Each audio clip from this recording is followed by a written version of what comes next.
One of the more recent additions to SAS is the support for maps of key-value pairs, so we can think of these somewhat like a dictionary in .NET. So here we're defining a map called team colors, and notice the items in this map need to be enclosed in parentheses and not braces. We define individual key-value pairs by starting off with the definition for the key, followed by a colon, and then the value belonging to that key. So here we're defining a map of 4 teams, each with their team color. So we've got Australia, England, Sweden, and Japan. We can then loop through these key value pairs in the map. So here we've got the each function, and we're looping through the team colors variable. And unlike looping through a list, here we're specifying 2 variables. The first is the team variable, and the second, the color variable. So for each item in the map, we'll get the team and the color assigned to the team and color here. And we're just debugging the key and value here so we can see what's going on inside our loop in just a moment.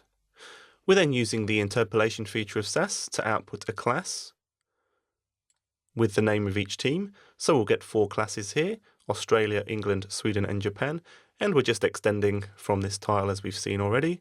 And we're setting the background color to the background color for each individual team. So the first time through, we'll get a team class called Australia and a background color here relating to this value in the key value pair. Just as with lists, we have a number of functions that we can use with maps. So we can use the map get function here to get a specific item. So here we're getting the value from team colors with the key of Sweden. We can use the map keys function to get a list of all of the keys. So here we'll get a list of all of the countries. We can use the map values function similarly to get a list of all of the actual values. So here we'll get all of the colors from our map. And we can also check if certain keys exist using the map has key function. So here we're saying, does the key England appear in our team colors, which it does, and does the key Spain appear in our list of team colors, which it doesn't. So let's save this and have a look at our debug output. So first off, we can see that we're looping through. We've got our key Australia and our color value, and we're continuing to loop through England white, our Sweden color, and our Japan color. So this is coming from our debug statement here. We then look at some of the functions. So here we're getting the value for key Sweden, which is this color here.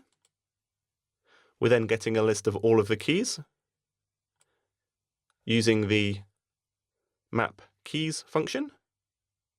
We can then see the output of the map values function, giving us a list of all of the values from our map. So these are the colors.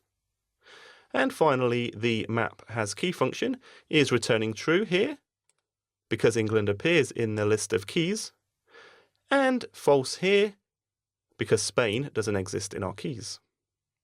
So let's have a look at the CSS that this generates. And we can see here our interpolation has output the class name for each of the keys in our map. So we've got our keys for Australia, England, Sweden, and Japan. And these are class names that map in the HTML here to these 4 divs: Australia, England, Sweden, and Japan. So let's take a look at what this looks like. And we can see now the background colors coming from our class names, which we've extracted from the map keys, and the background colors, the values, from our map.